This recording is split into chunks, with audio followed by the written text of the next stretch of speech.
क्या बतावास कई दिन हो गया, ना महेश्वर का पता है और ना मंत्री का पता है। ठीक है, आज भी ये कहाँ रहते हैं दोनों, लेकिन मैं आज इनको बुलवाता हूँ रात दरबार में। मंत्री अगर मेरी आवाज सुनते हो तो मेरे पास आने का कष्ट करेगा।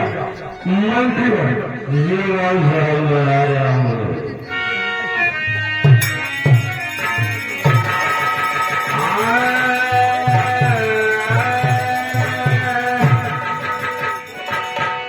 माता कन्या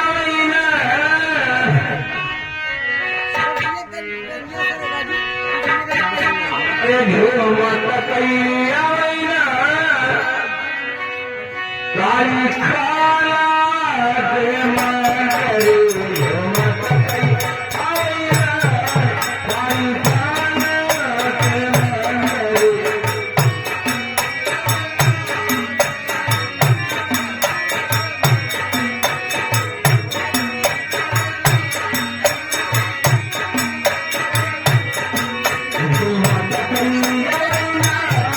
काली खाना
तूने साले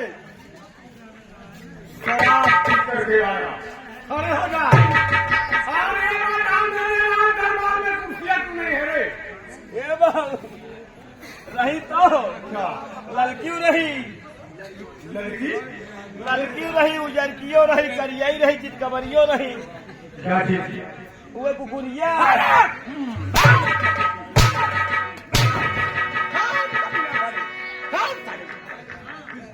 मारा सारे मारा।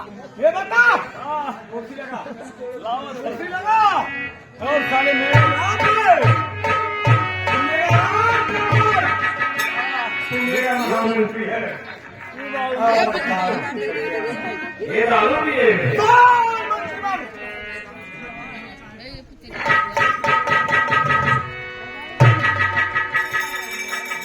अरे कहाँ से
बताओ